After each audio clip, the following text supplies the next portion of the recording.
It's the Ugly American Werewolf in London Rock Podcast with your hosts, the Wolf and Action Jackson, who are keeping rock alive by talking classic rock, hard rock, progressive rock, heavy metal, 80s music, early MTV, UK vs. US chart success, and much more. This is the home of classic album and live concert reviews and your place for interviews with artists and legends. You're rocking with the Wolf.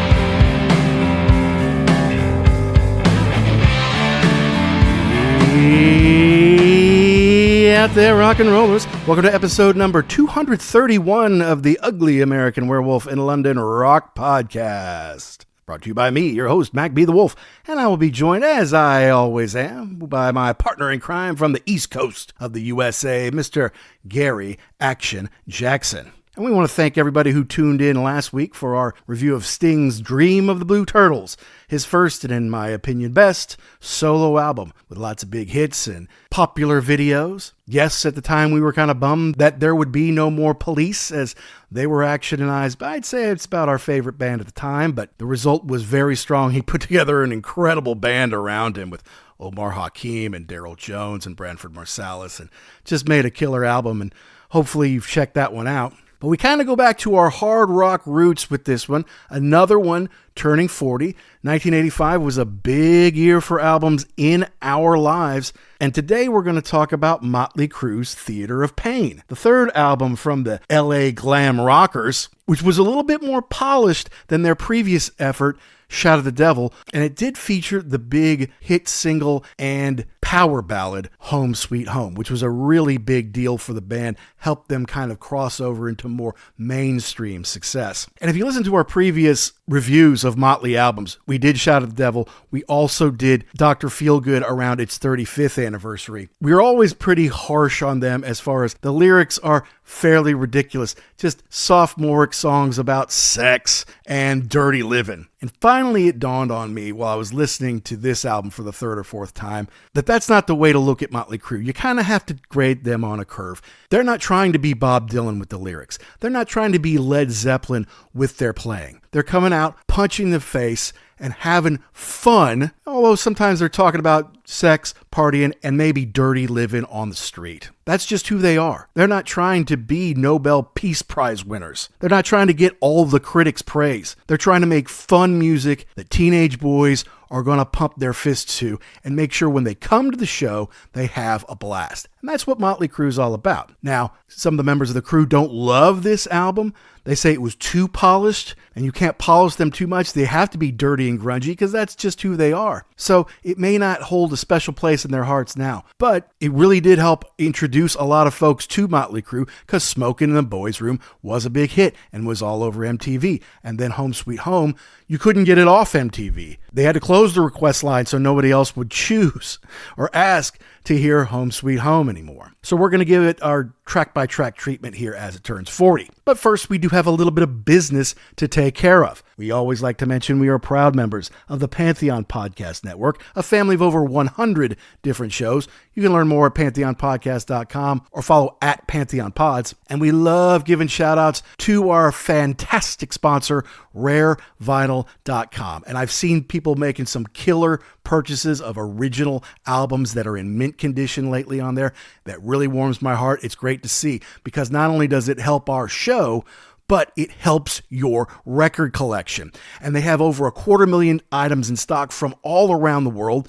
Plus, they ship all around the world, too. So if you're looking for a Motley Crue single from Scandinavia, or you're looking for a picture disc, or something from Japan that may have had extra tracks on it, they might just have it at rarevinyl.com. Go there, find a bunch of stuff that you love, and then use the code UGLY, UGLY, at checkout to save 10%.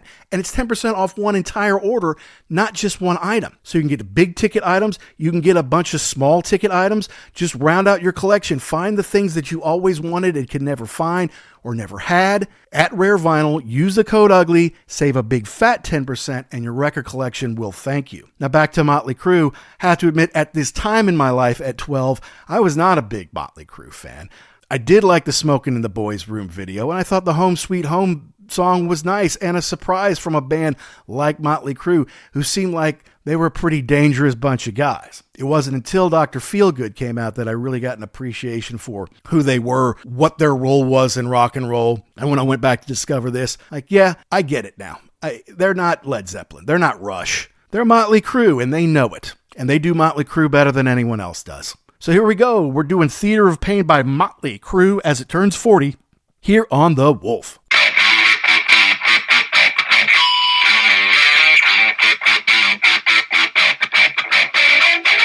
I think I came to a realization last night or yesterday sometime while I was listening to this for the third time or whatever, is that you need to grade Motley Crue on a curve. You can't just take them for who they are because, the lyrics are not amazing. They're kind of aimed at a specific audience.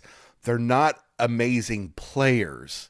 Yet when they get together, they make good Motley Crue music. Okay. Yeah. I would argue that there is one pretty good player in the band who is overlooked quite a bit. Is that Mick Mars? That it would be Mick Mars, yes. I mean, yeah, he can play. He was obviously older than them and lived a life before he got in with those guys. And then Tommy's a kid, but he's a heck of a good drummer, I think. I think he is too. And then you've got Vince, he definitely suits the role as far as the looks.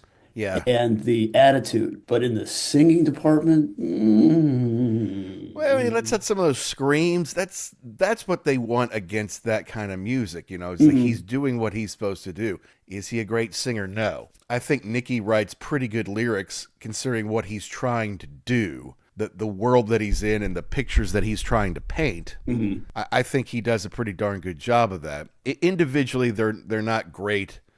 Like going to any of their solo albums would be like, no, why would you do that? Although Brides of Destruction was the band that Nikki was in kind of before Motley Crue got together sometime in the 2000s, before they reunited, and they were actually pretty good. I had their album. You didn't like the Vince Neil solo record? Well, it had Steve Stevens on it. That was the only saving grace. But no, I didn't. And then Tommy had his Methods of Mayhem outfit. The only thing I'll give you on that is it's different. Like he wanted to be like a industrial, like club DJ. Okay, cool. To me, that's what a solo project is. It's just something totally different. Do I want to listen to it? Not really, but good for you for doing it. Of course, our friend Mike, the original Kiss Tard. Mm-hmm. But it's pretty good, And there's a song about he's singing to Brandon. It's like, you are my son. And it's just awful. He's like, it's pretty good. I'm like, Jesus, Mike, no, it's not. You got to stop. You got to realize a lot of this is crap, dude. No, you got to listen to it. I'm like, no, I really don't. I've got other shit to do.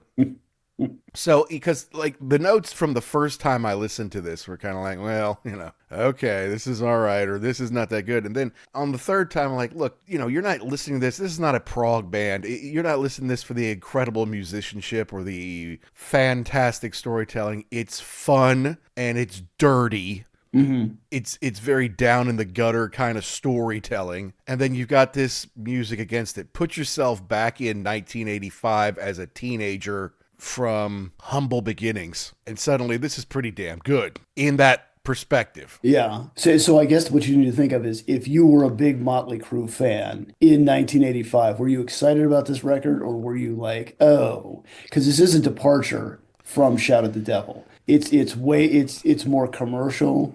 I didn't realize how big of a hit Home Sweet Home was in 1985, but apparently it was like they had to like shut the request line down on MTV. Like, we're not playing this video anymore. Like, we literally, the tape is wearing out. We can't we can't do this. So I mean I think if you were a fan, yeah, this serves the purpose. Like it's about, like you said, it's about sleazy stuff. It's about drug use. It's about partying. It's about just being a perpetual scumbag 15-year-old. Yeah.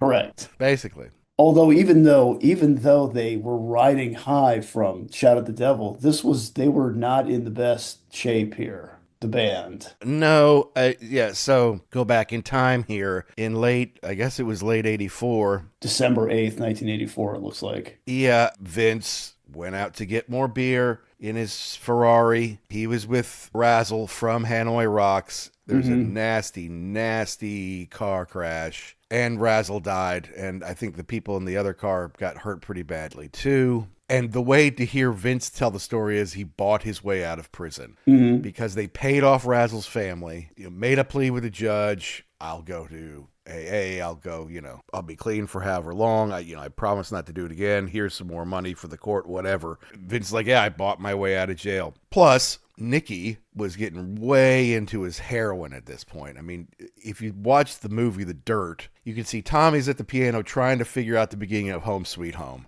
Mick is over there medicating his back pain with a bottle of vodka. And Nikki's doing smack, kind of like right there in the studio. They're not doing anything. And then Vince shows up. He's like, I know you guys think I'm a monster because I killed Razzle. It could have happened to any of you, And so they're kind of dysfunctional at this point. Now, the fact of the matter is, Shout of the Devil did really well. Quadruple platinum in 1983. Quadruple platinum. That's a ton of records from a quote-unquote heavy metal band or hard rock.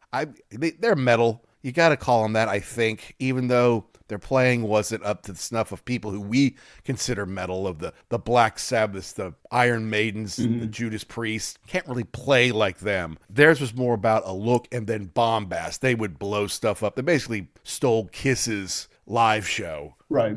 Between the fire and the pyro and, all that kind of stuff, setting themselves on fire if they had to, whatever they had to do. But Shout at the Devil, went to 17 in the U.S. and went 4 times platinum, 3 times platinum in Canada. So they go out on tour. I think they toured with Ozzy on that. And it's like, okay, now we got to make our next one. But Vince has got to be in a bad place mentally. Nikki was really screwing himself up. Mick's always in some kind of pain because of his back, so not a lot was getting done. Well, and that's the thing too. Like, you see him now, or you've seen him, Mick, the last, I don't know, maybe 20 years, and you see him all, hunched over, and he looks bad. If you watch footage from this point in time, he looks all right. I mean, he's older, we get that, but I guess he really wasn't. Like you said, he looked okay, he sounded okay, but he was in a lot of pain from his back issues all the time. And then you had Vince, who was trying to fly straight and narrow here after his accident, but nobody else in the band was. They're all like, he's like, oh, I want to clean myself up. Okay, do whatever you want to do, because we're getting drunk every single day and probably giving you a hard time for not doing it.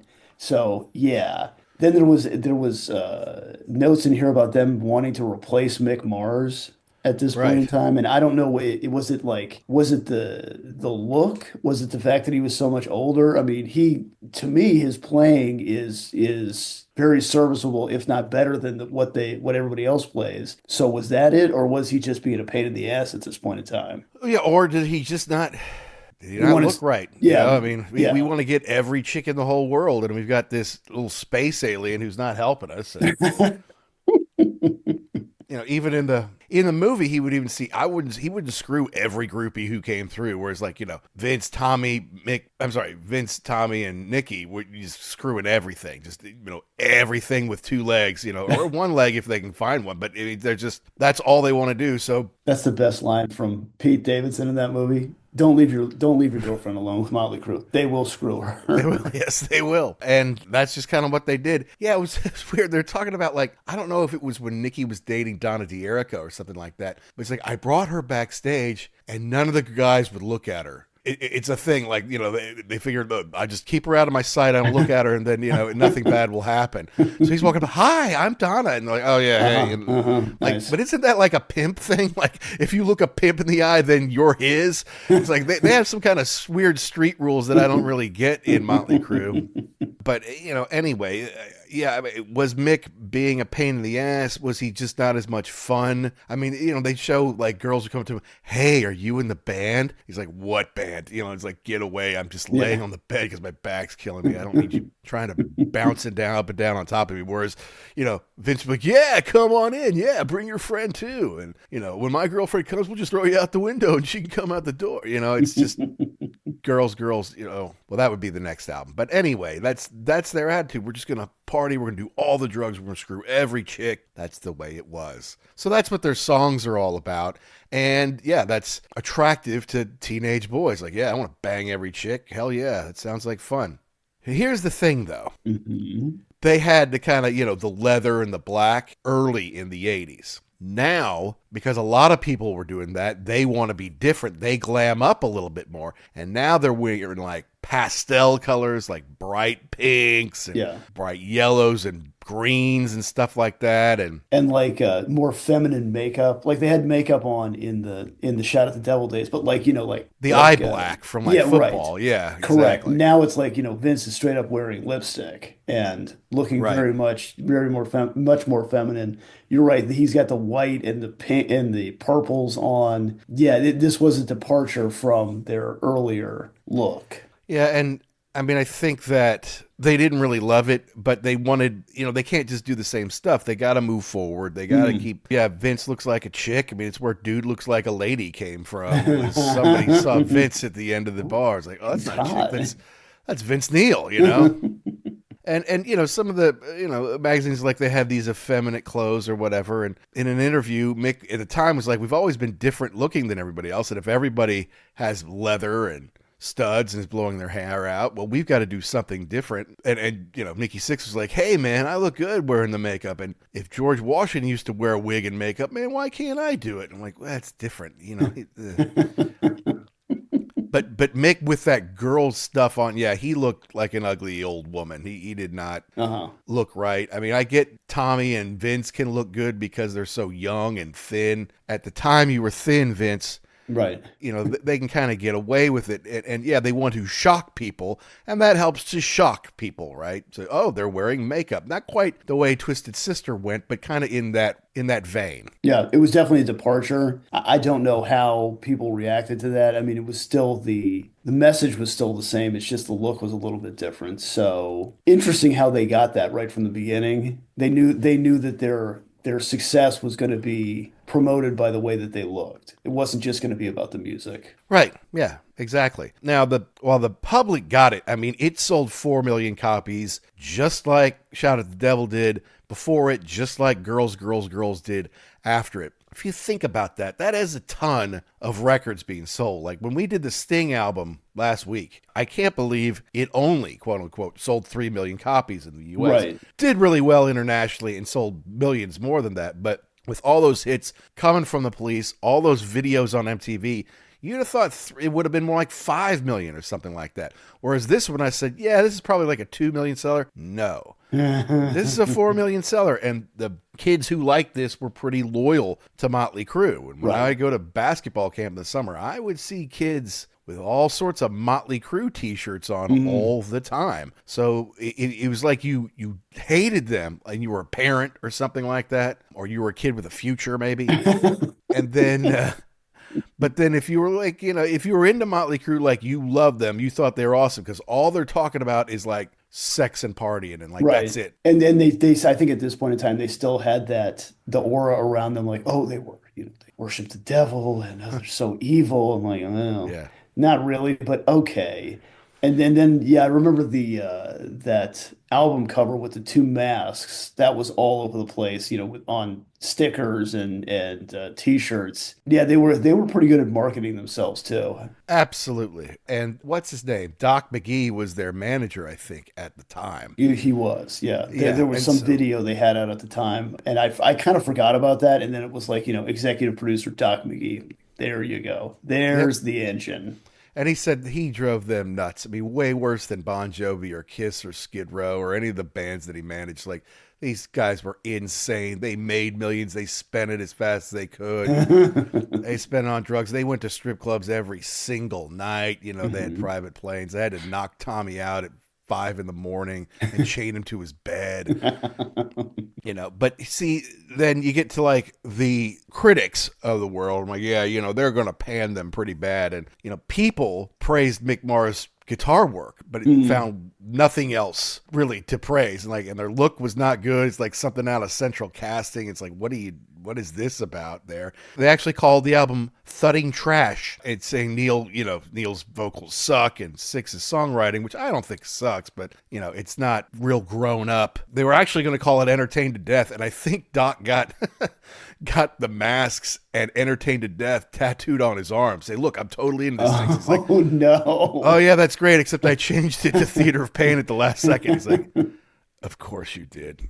Son of a bitch, And the LA Times, and so they're from LA, right? So they want to say good things about him and say, yeah, some of Sixx's lyrics are pretty good, but it plods along nondescriptly with punchless riffs. And it sounds as if it was produced by a machine at a youth market research firm. Ouch.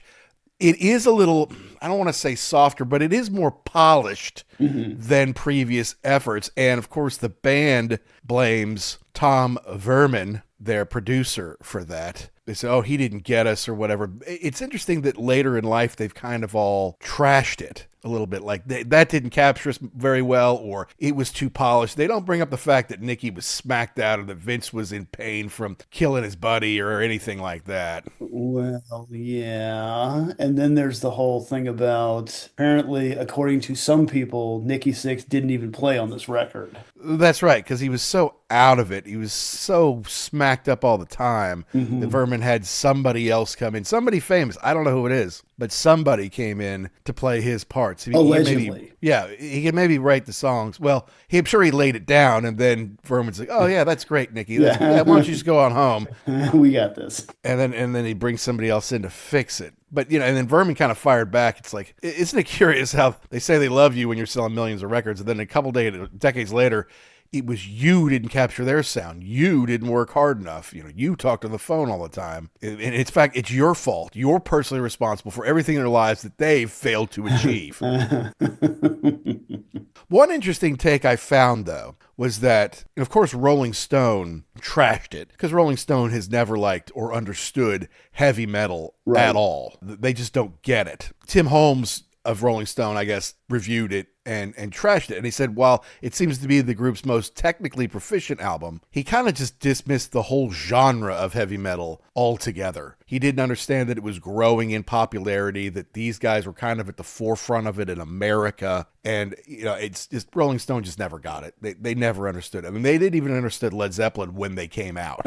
In retrospect, they give them all very high grades. But at the time, they're like, oh, no, this is not good.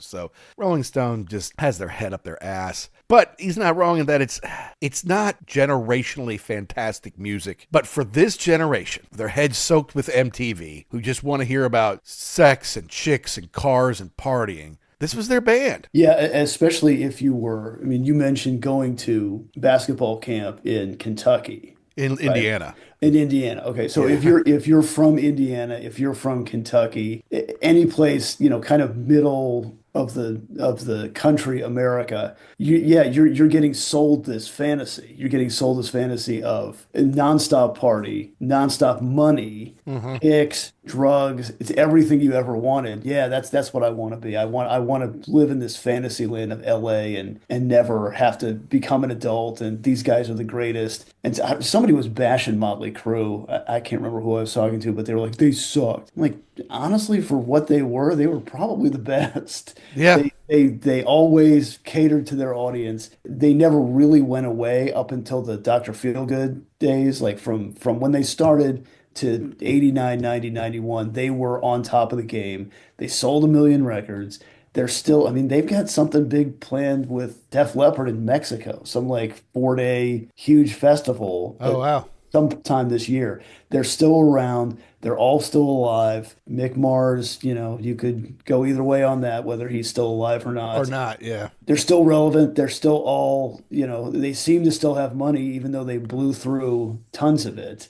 Tens of millions, yeah. Yeah. And I think this record, out of any of the other ones, really kind of set the roadmap for what glam, heavy metal, hair metal, whatever you want to call it, was going to be for the next 5 or 6 years. Well, it's interesting that you say that, because one thing I didn't think of, and it says in the notes here, is the album has been credited with transforming heavy metal from an album-oriented format to a singles-oriented format. You think about all those Black Sabbath albums. Yeah, they had singles that you play on the radio, but you got to listen to Volume 4 in its entirety. You got to listen to Heaven and Hell from start to finish. You know, you got to listen to all of Number of the Beast. You don't just, listen to the singles. And this one kind of started the whole, we're going to get on the radio. We'll get a couple of singles going.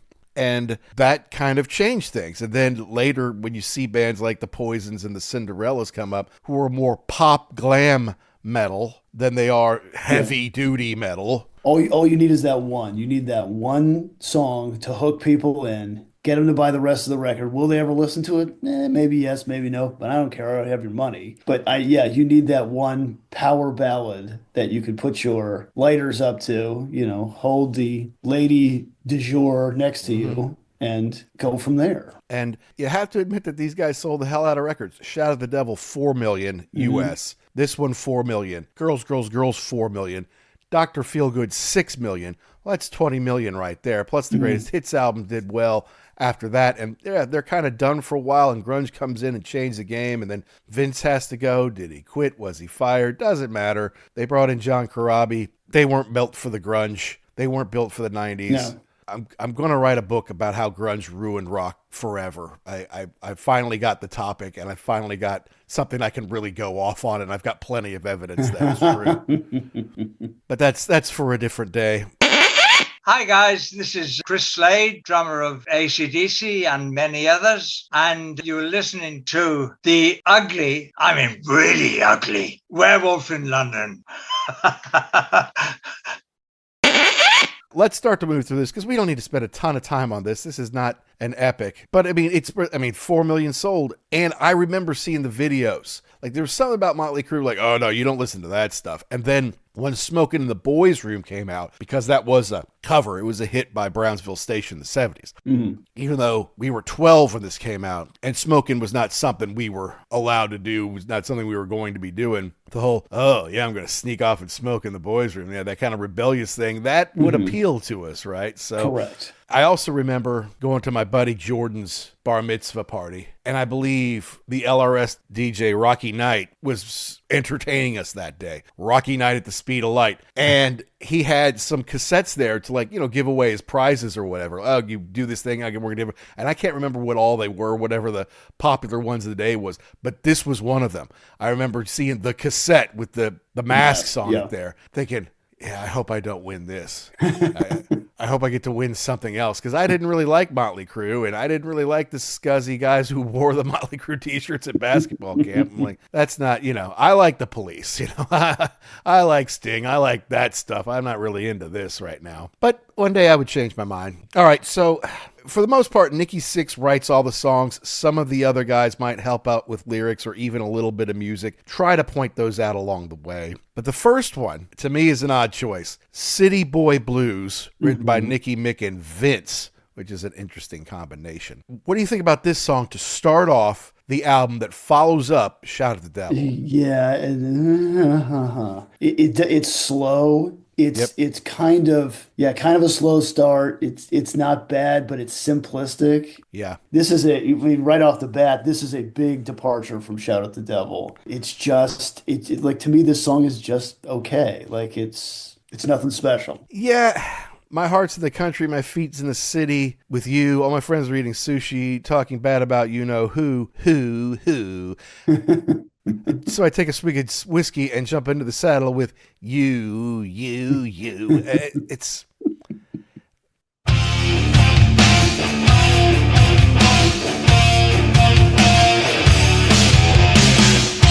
Fireflies in dog fights, running hot in the heat.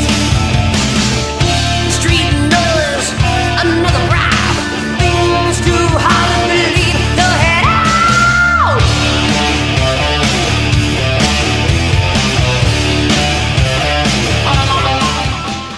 But he's not a country boy. He's a city boy. I mean, really, they all are. So I don't get it. You just kind of put stuff in there. Snakeskin boots, Souls of Gypsies, Road of Stone. It's just like you're just putting words together that sound cool. I got the city boy blues, but it's like, do you? You don't really want to go live in the country.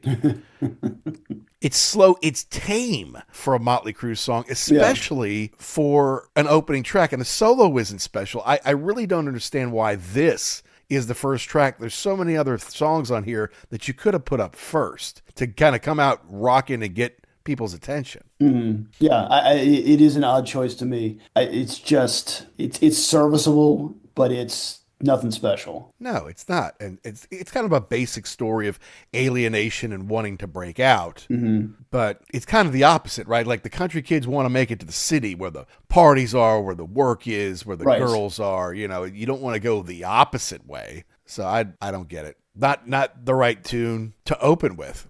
Just doesn't make sense to me. Now they come next with Smokin' in the Boys' Room. Now I understand why you might want to not start the album with a cover. That makes some sense to me. Right. But this is obviously a lot better, and it was their first single, released June 24th, 1985. Backed with Use It or Lose It, which is on the second side. Now the original by Brownsville Station went to 3 in the U.S. and 27 in the UK. So it's a pretty decent little hit. Yeah.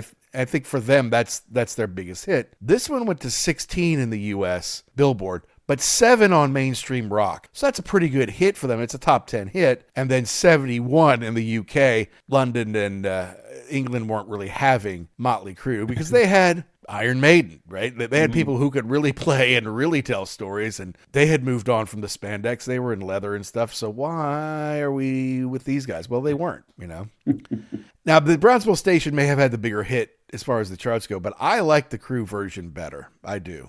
It's one of those ones where I had never heard Brownsville Station. When I first heard this one, couldn't tell you that I was familiar with that. So then I go back and listen to it. I'm like, oh yeah, it's the same song, but no thanks. It's like when Tesla came out with that Signs song, and you went back and listened to the original one. You're like, oh, this is not very good at all. It's Tesla was better. Yeah, absolutely. Yeah. So and this is the Motley Crue anthem. It's all, you ever have one of those days where everybody's on your kick? Yeah, me too. Oh, Burner. Yeah. I mean, Woo! You ever seem to have one of those days where everyone's on your case from your teacher all the way down to your best girlfriend? Well, I used to have just about all the time, but I found a way to get out of it. Let me tell you about. I'm sitting in a classroom thinking it's a drag. Listening to the teacher rap just in my bag. By the two bells ring, it's my cue.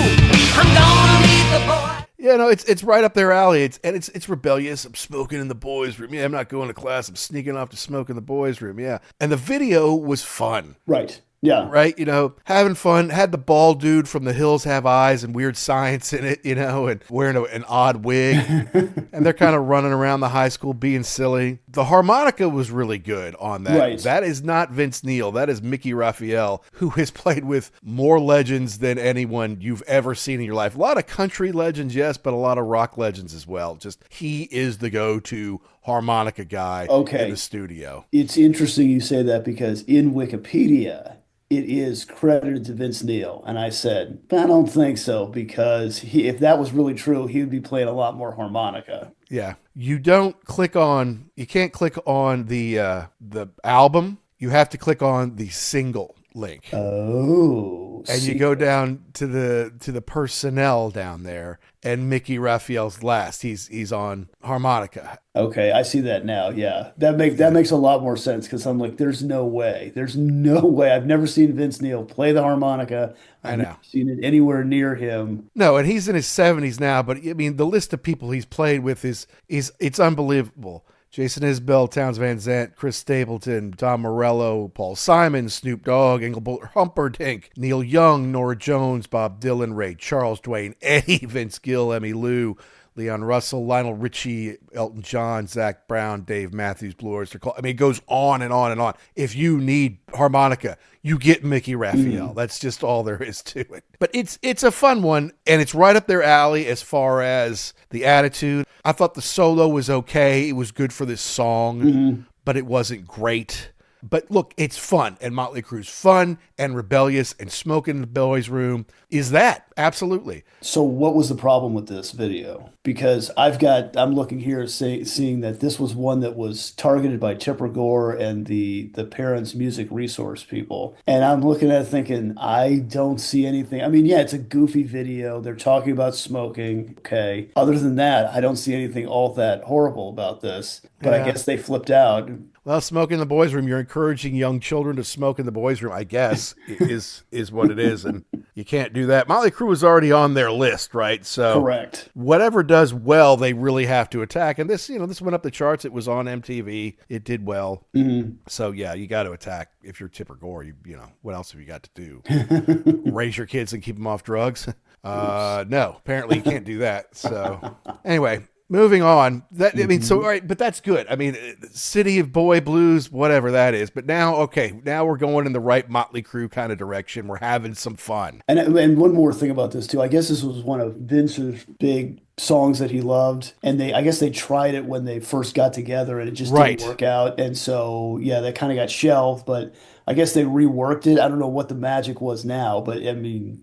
Well, they're playing together for 5 years at this point. They know what everybody's strengths and weaknesses are, and they can get into a bit of a groove together. And look, it's good. It's good Crue. Fun song. Yeah. But Louder Than Hell, now this is heavy. Maybe this should have been the first song. Well, okay. Yes, but also maybe not, because this song was left over from Shout at the Devil. And that's what it sounds like. This sounds like it should have been on that record. So maybe you thought that you would be misleading people with this one. But I like this. I like this song a lot better than City Boy Blues. Oh God, yeah.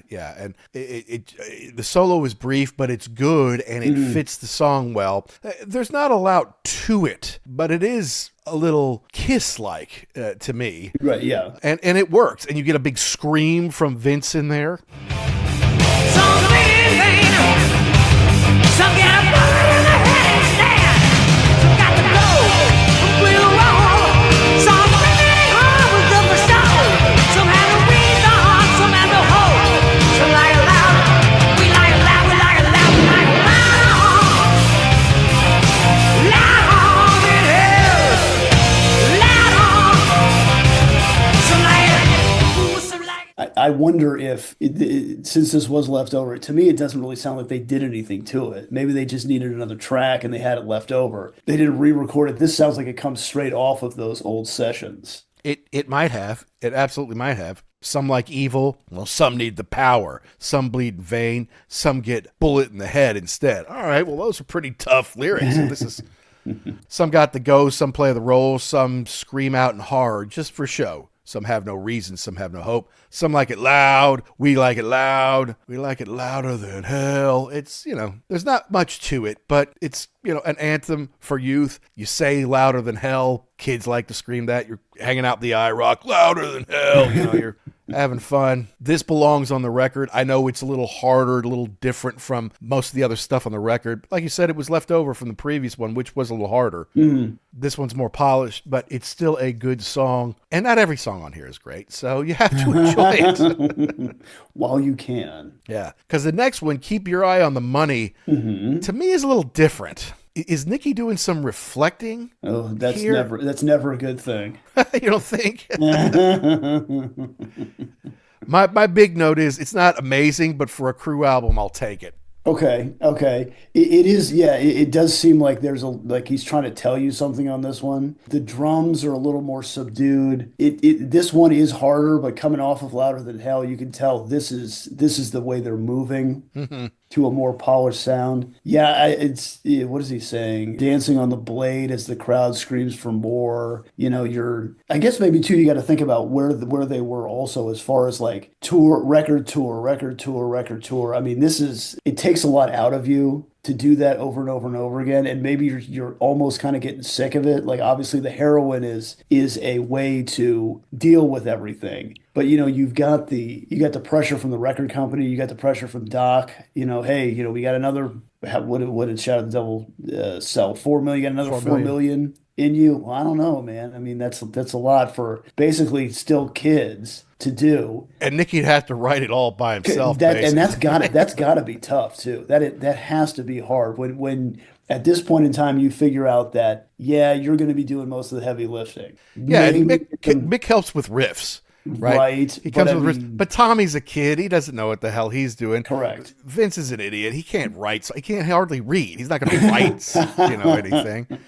And so it's about gambling, but it's also about gambling with your life, I feel like. Comedy and tragedy, entertainment or death. Like Sister Morphine, hooked on her game. Mm-hmm. Time to place your bets. It's like, am I going to come out of this alive? Am I going to come out of this dead? Am I rich today because the album sales just came in for the quarter? Am I broke today because I've been spending money on women and jets and blow and heroin or cars that I wreck? Whatever. Comedy and tragedy, entertainment and death. Like the morphine, hooked on her game. Time to place your bets. I didn't feel once a morphine run. I have no luck at all. 'Cause I keep your eye on the money, keep your eye on the dealer's head. And then the other thing too is maybe you get a little taste of the fame here, and you think to yourself, now wait a minute, I know I've got a lot of money, or it seems like I have a lot of money, but is this all the money, or is somebody taking? Mm-hmm. Is something else going on? Like, wasn't it Joe Perry saying something about how, they gave him a lot of the hard time for spending a lot of money on drugs, but there's no way we spent that much money on drugs. You couldn't do that many drugs, And no, his people were stealing from him, definitely. Correct. But Freak Show going broke, the crowd screams for more. Electric shock won't bring you back. You've gone over the boards. Can't beat the clock. The deck is stacked. The crowd looks on in horror. Was he thinking, I'm going to die on stage?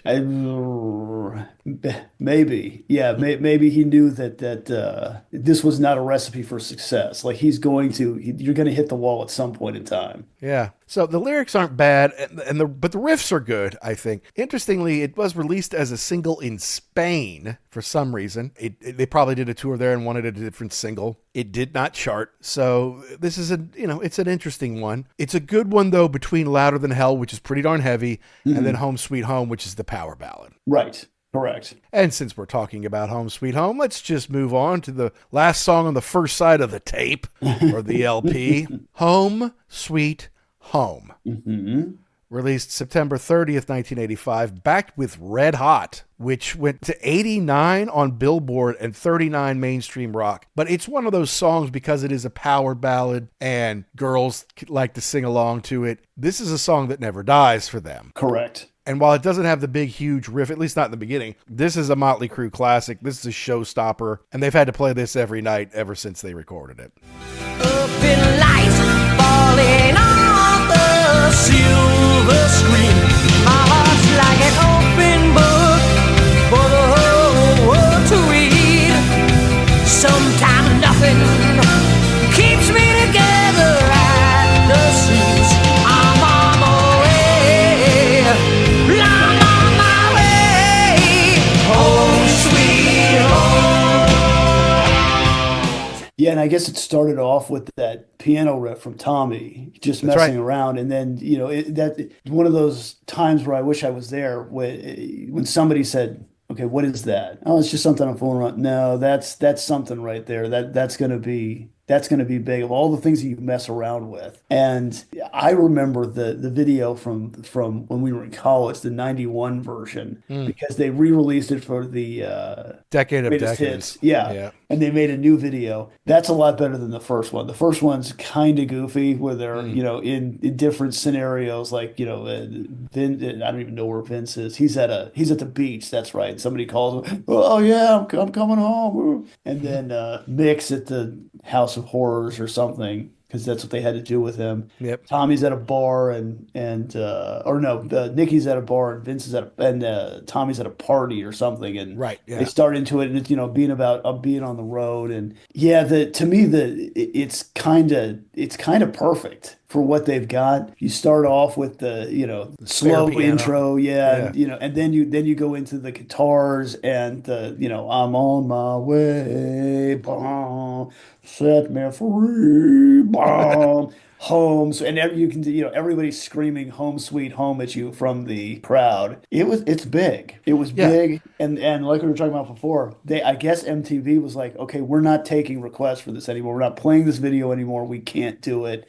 It was that popular. Yeah, and Nikki wrote the last two songs, Louder Than Hell, Keep Your Eye on the Money himself. This one, Tommy did that piano part, but Nikki wrote the lyrics, of course. And then Mick didn't really have to contribute a riff, really, to the song. Yeah, he just kind of filled it in, yeah. Yeah, and he ripped on the solo, and the solo is pretty good, I remember watching the video back in the day, and, they've got a girl in the crowd, like, sitting on her boyfriend's shoulders, and she's got her arms up in the air, and then her boyfriend, or whoever she's sitting on, kind of takes the bottom of her shirt and starts pulling it up to give Motley Crue a gift, It's like, I just thought it was weird when I was a little kid because obviously at 12, I didn't really have a girlfriend or wasn't super into girls. But I'm like, you want to go off showing your girlfriend's boobs to everybody? Like, I would think you want to keep that private for yourself. But it's like at a Motley Crue show, you want to show them, yeah, dude, I got chicks too, just like you here. Take a look at my girl. And he's probably on the way home. Yeah, man, I showed Nikki Sixx my girlfriend's tits. I'm so awesome, Why did you do that? Oh, babe, just relax. But the re-release, you mentioned the re-release, it kind of did better. I mean, it was 89 Billboard, 39 mainstream in 85. It was 37 Billboard, 41 mainstream in 91. Oh, okay. That was on quite a bit. I remember that. Yeah. And then Carrie Underwood actually did a recording of it in the 2000s, and it went to number 21 on Billboard, if you can believe that. I didn't realize that because I'm not a Carrie Underwood kind of guy. I saw that note too, and I was like, okay, if you say hey, so. how did you get your career? Oh, I was on a game show on TV. Okay, bye-bye. Okay, bye-bye, yeah. The thing is, on her thing, it says that Vince Neil actually contributed to the songwriting, too. I don't even know if that's true. I don't think it is, unless he reworked something for her. I don't know. But that's your first side. So you got a song that doesn't really fit. You got a big, fun party song. You got a couple of harder songs about harder things in life. And then you got this kind of sweet song about, hey, after months and months on the road. And they toured this for like 8 straight months. Like they were crazy people driving Doc insane, just consuming girls and drugs and booze and planes and all that kind of stuff. You're like, okay, that's the first side. Not bad. Let's flip it over. Hi, this is Mick Wall, and you are listening to the ugly American Werewolf in London. Okay, this is where it's kind of like obvious that they're not an album-oriented band. Like, if we can get a couple of singles, that's great, and then we can just fill in the rest with a bunch of cliched songs about chicks or partying or whatever. And that's, I mean, in my opinion, that's kind of what a lot of this is. Most of this is not really memorable, and I had to make pretty detailed notes so I could even recall which was which. To be honest with you. All right, let's start it off. All right. With Tonight, and then in parentheses, We Need a Lover. Okay. Is that the band or is that the Royal We? I don't know. But I don't know either, but okay. We got a hard riff to start, your song about sex. Uh-huh. I can hear them playing this live. At first you're like, hey, I like this one, right? Okay. But then is there an organ on there? Is that an organ on a Motley Crue song? Something's going on in the back, and then when they get to about the halfway, well, maybe toward the end, and it's just tonight. Okay, we get it. Let's go. Ooh. Yeah. Like it's like, okay. So let me see. What's the runtime on this thing? It is 3 minutes and 37 seconds. It sounded like he had about 1:25. And like, that's not long enough. Well, okay, we can just fill this in. We can backfill with some repetitive lyrics.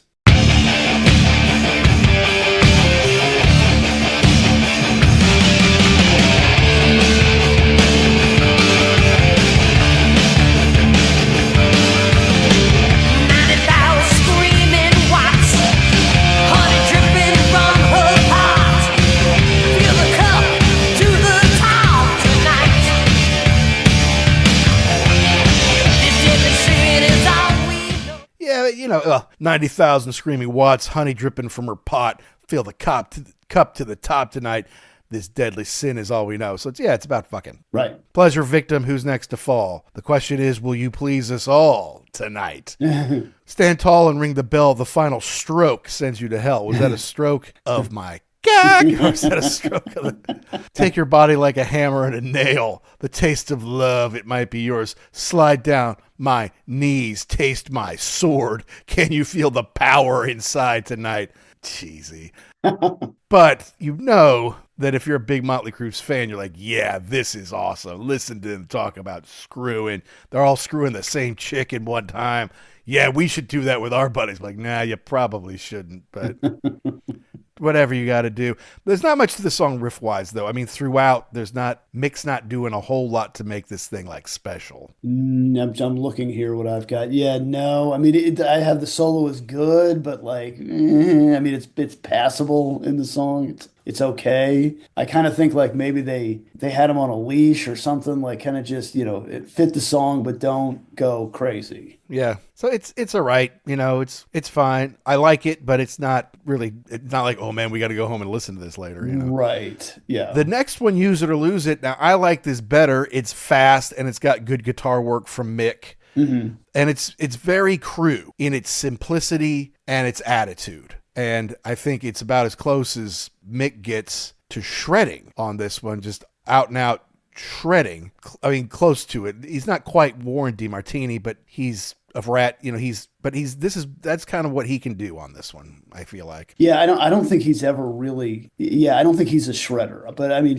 I think he can play hard rock, blues rock, riffs, and solos pretty well. I'm looking at the, you better use it before you lose it. You better use it. Don't throw it away. Hey, you better use it before. So here we're going again with okay, we got it on the lyrics. I'm wondering, he references JFK, Marilyn Monroe, street walking gypsy, Margaret Trudeau. Is that, what's his name's mom? Yes, that's Justin Trudeau's mom, who was 35 years younger than her husband, who was the prime minister, and she went off partying with the Rolling Stones till wee hours of the night. Pretty sure Mick Jagger threw a load in her. Nice. She won't admit it, but I think it's true. It's not like Mick's going to stop. Oh, wait, this is the prime minister's wife? Okay, then I'll just stop. No. Your eyes just kind of glaze over like a shark. It doesn't even matter.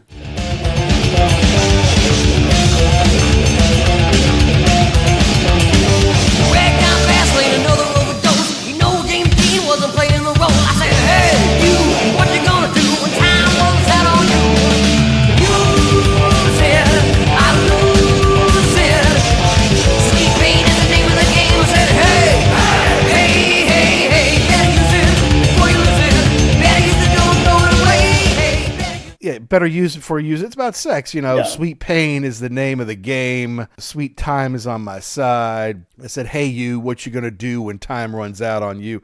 Yeah, it's not super special, but it sounds like a Crue song. Right. And it's a good cliche. You got to use it before you lose it. So I actually like this one. This one is better than Tonight We Need a Lover. Yes. That's right. Now, Save Our Souls. This one is slow. And Vince can't sing that well. He certainly can't sing by himself. Mm-hmm. You need the music behind him. It really plods. It's not horrible, but it plods a little bit. And, you're just kind of grooving and rocking a little bit. And now it's like, yeah. You kind of hit the brakes a little bit. You do. Yeah, this is a little darker. I like that they throw in some slide, which is nice. We haven't heard that before. This is more heavy duty. You're talking about something about addressing his heroin addiction and the lines, for a life of good time, it sure feels so, for a life so good, it sure feels so bad. You're kind of bumming me out here, Nikki. I understand, you've got some problems now, but that's not what we're here for. Well, yeah, it's been a hard road, edge of an overdose. No matter how high, you're still too low. Mm-hmm. I've been the dancer, the wicked romancer. It's a never-ending nightmare, edge of disaster.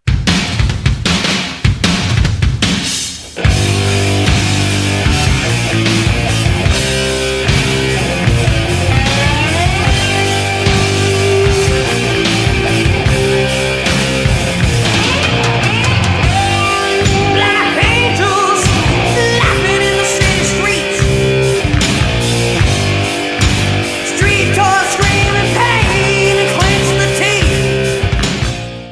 I think he's also talking about strippers and prostitutes here. Like, sweet tarts play the game and shoot the thrill, running free through the trash, dressed to kill, the midnight showstoppers. It's a funny money game. 100,000 bleeding hearts put us in our graves. He's not a bad lyricist, but he's talking about a raunchy, rough, nasty city where there's drugs, there's sex, there's people beating the snot out.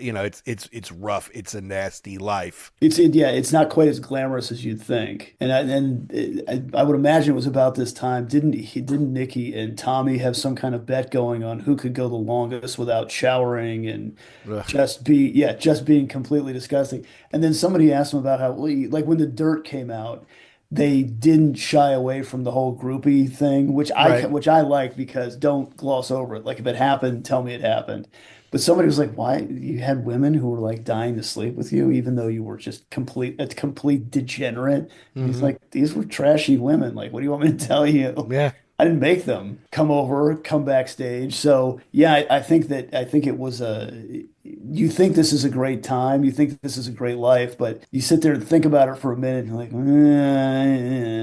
what are we really doing here? When it feels a little long at the end, and when they do the save our souls for the heavens thing, I don't like that bit, and it doesn't sound like them singing really. And they did have a couple of people singing backup, Max Carl and John Batdorf, and it doesn't sound like the hey, when they do like a hey vocal, Right. You can tell it's Tommy and Nikki and all those guys, but it just didn't sound like them. So I'm like, this is not, but save our souls, another cliche, usually said by the Christians who are against Motley Crue. So maybe it's just something to put back in their face. Like, you save your souls. You're sitting in a church in the country. Save my souls. I'm surrounded by drug addicts and whores and pimps and abusers of people. Like, we're the ones who need to be saved, not you all. All right, so now we get to the infamous second to last song on an album, which we have decided is where they put the worst song on the record most of the time. And I got to say, we're probably there with Raise Your Hands to Rock. Yeah, this isn't that good. I mean, it had 2 seconds of acoustic guitar from Mick at the beginning. Which you think, okay, we got a little something different here. We're gonna change it up, right? Yeah. But it's super generic. The riff is very tame, and then the solo isn't amazing. And Raise Your Hands to Rock. I mean, I guess that's something you want to see in a live show. Like you tell everybody, raise your hands to rock, and they all put their hands up like, Vince told me to do it, now I'm doing it. But for this song, I would keep my hands down. Like, no, I'm going to rock, but not to this. And upside down. Sometimes maybe I drink too much, but man, my heart's still in touch. Hey, I remember standing tall saying, I'm gonna be a rock and roll star. But someone said, sit down, boy, you already are. Yeah. So in the hands to rock. I raise the hands to rock. There's a line here. I think it's at the beginning. Sometimes I drink too much, from Vince, and I have like when you killed someone. Was that one of those times when you drank too much? Yes. I feel like sometimes it's almost like you're throwing it back in my face. Like, you understand, like, there are decisions that have real world repercussions. And I think that was one of the things that everybody was kind of bent out of shape about too, was that it really seemed like he got off fairly easily on this deal. Like you said, he paid to stay out of jail. Yep. Yeah, he was sad about it for a little while, I guess. And he probably still, messes with him, but wasn't one of those things like he went to jail for 25 years or even 3 months. Yeah, I mean, nothing really. Yeah, he paid some money. That stung, but I mean, in the grand scheme of things, you made out all right. Yeah, absolutely. Some of these lyrics don't make sense. Hey, I remember standing tall saying, I'm going to be a rock and roll star. When someone said, sit down, boy, you already are. I'm like, no, you're not already. If you're not already in Motley Crue, you're not. It doesn't. Yeah, it's not a great song, and it was. It's Sixx on his own, whereas Save Our Souls was Vince Neil. Tonight We Need a Lover was Vince Neil. Use It or Lose It was all of them kind of together, and it's a short song. It's about almost the shortest on the album. Yeah, so 2:48. Yeah. We'll all kind of get together. No, I meant Use It or Lose It was about the short. But yeah, Raise Your Hands to Rock is kind of short, and it's just Nikki doing his thing there. So everyone's kind of getting in on the action, right? Vince wrote Tonight We Need a Lover with Save Our Souls with Nikki. Tommy wrote Home Sweet Home with Nikki. Mick wrote Fight for Your Rights with Nikki. Mick and Vince did City Boy Blues with Nikki, and then all of them did Use It or Lose It Tonight. So while Nikki's doing the majority of the songwriting, the other guys are getting their 2 cents in and getting a little bit of writing credit here and there. But I feel like they came up with the theme, but kind of forgot to come up with the rest of the song. And that's probably why it's second to last. Correct. Finish with Fight for Your Right. Obviously, this predates the Beastie Boys' Fight for Your Right to Party. Right, correct. But it's not as good. Well, yeah, and what I didn't realize about the Fight for Your Right to Party was that they basically were making fun of these songs. They're like, this is a goof, whatever, and then it became a huge hit for them. But yeah, this is where they're getting this from. Yeah. Now, it's got a heavy riff. Mm-hmm.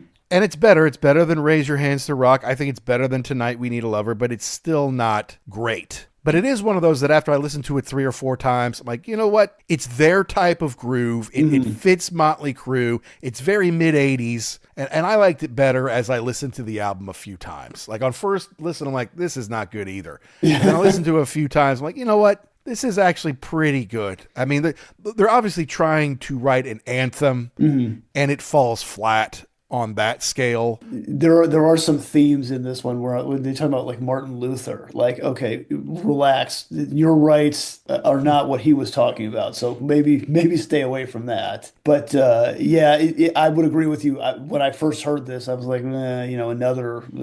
But then give it a couple times, and all right, it's not bad. It's serviceable. It's a lot better than Raise Your Hands to Rock. Not taking sides, just asking why. Does the painting the children? Who wrote the Bible? Who said the laws? All we left are history's ones. And if you're out there, let me hear. Take a look in the mirror. Fight for your rights. Fight for your rights.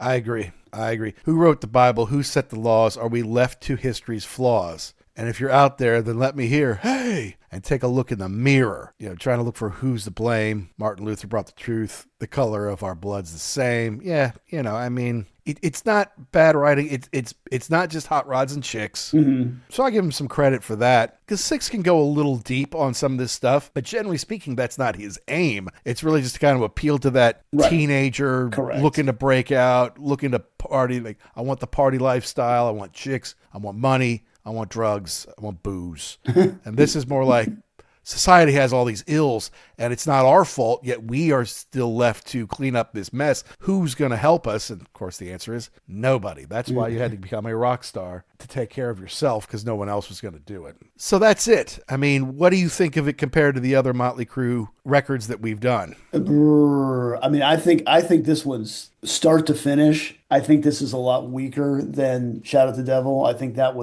had more power behind it. I think it had more songs that we like. The riffs were better. The drums were better. I think, honestly, apart from Smokin' in the Boys' Room and Home Sweet Home, I don't know how well this thing would have sold. Well, I agree with that, although they were hot at the moment, so it probably would have gone double platinum just on the success of Shout at the Devil. Shout at the Devil. Like, it's going to come out, it's going to ship platinum just about. And then they go out and tour. It's not like they just sit at home like, I hope everybody buys a record. They went out and toured for like 8 months. Kind of crazy, but that's exactly what they did. So they went out and work it. And when people see their show, it's exciting. Fun. Yeah. It's a big deal. And Tommy's like doing his crazy drum solos. They're blowing stuff up.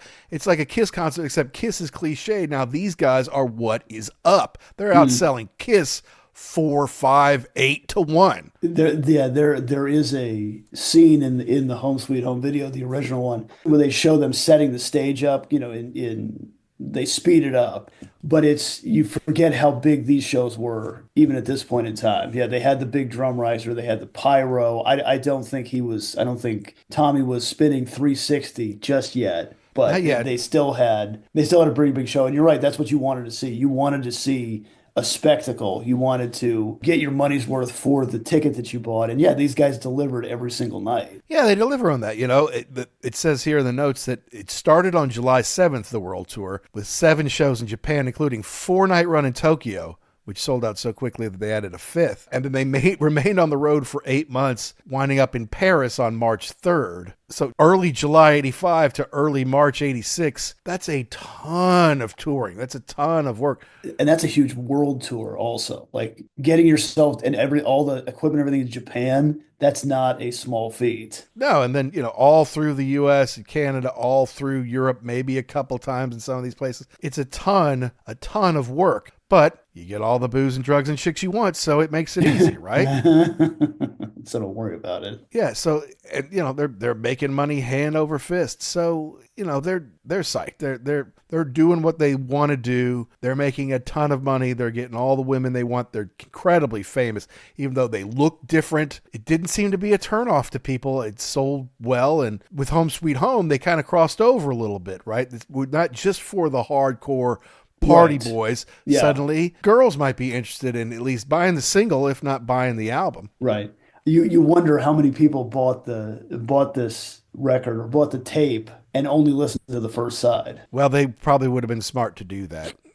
Because you're right, this is a crossover deal. You hear it on the radio, you see it on MTV, you want that song, and then I know Smokin' in the Boys' Room too, and then the rest of this, well, maybe not. And it's more polished. Even the girls got back to being a little more raw, a little more raunchy. Mm-hmm. And Nikki said in 87, it's as polished. Some of it is as polished as we ever got. And that's not necessarily good for this kind of music. We can only get so polished. Polishing our music is like painting a garbage can, which is kind of true.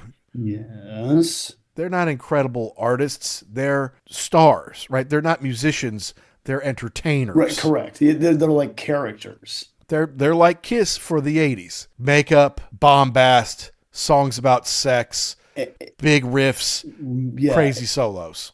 And the people that this was, even though it was a show, even though it was kind of an act, it wasn't really an act. It wasn't like they went off stage and said, "Oh, well, let's just get some dinner and go to bed."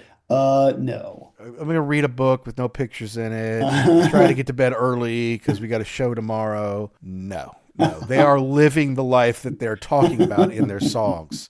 It is authentic, and that's what sold.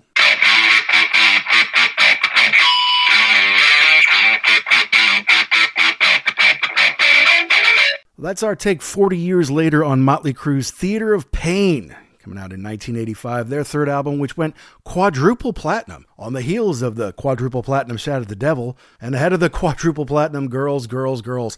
Motley Crue were a cultural juggernaut there in the 80s, shocking people with their looks and their lyrics, if not with their loud and aggressive rock. And for purists, I know they're not amazing musicians. While sometimes their lyrics are talking about hard life on the streets, a lot of times it's just sophomoric sex songs. But guess what? There's a place for that, people. And some people love that stuff. And yeah, you're aiming it at teenage boys for the most part, but I still know a lot of people at middle age who love this stuff. And guess what? They're still relevant. They're still touring. They're still doing great big shows in stadiums around the world. So there must be something to it. The critics were probably never really going to get Motley Crue. The purists were always going to say that they're not that great. And I get it. And I understand the intellectual side that says Motley Crue is nothing special. But they're a live band. They're a party band. They're a fun band, and they were authentic. It's not like they were singing about banging strippers and doing drugs and then getting on the bus and reading books all night. That's exactly what they did. That was their lifestyle. That's what they wanted. That's what they chased, and that's just who they were. Is it still who they are? Hopefully they've chilled a little bit. They're in their 60s now. Mick Mars is probably in his 70s. But the bottom line is they're a part of hard rock culture. There may be better bands out there, but there aren't a whole lot of those better bands that sold more records than Motley Crue did or have a place in the zeitgeist like Motley Crue does. And we want to know, folks, did we get something right? Did we get something wrong? Did we miss the point? Did we leave out your favorite part? You got to let us know. Email us at uglyamericanwerewolf@gmail.com. You can let us know the bands and the albums and the tours and the concerts, the DVDs, the books, the whatever rock properties you like. Let us know. Maybe we'll review them here on the show. And we have to implore you to please download and subscribe wherever you get your podcasts so you don't miss an episode. Those downloads are the lifeblood of growing our show. And if you really want to help us out, hey, go give us a 5-star review. Doesn't even really matter where, but let us know what you like about the show. It means the world to us. It helps us find more rockers like you. And if you send it our way, we might just read it on an episode. Thanks as always to Pantheon Podcast for making us part of the family. And thanks to our sponsor, rarevinyl.com, where if you use the code UGLY, you can save 10% off one entire order. That's it for this week, folks. But we are about to embark on a fun journey, me and Jackson. See one of our favorite all-time bands, but it'll be the first time we've seen them together in more than 30 years. So you'll have to stay tuned for next week, and maybe even the week after that. And until next time, to all you rockers all around the world, be cool and keep doing what you do to keep rock alive.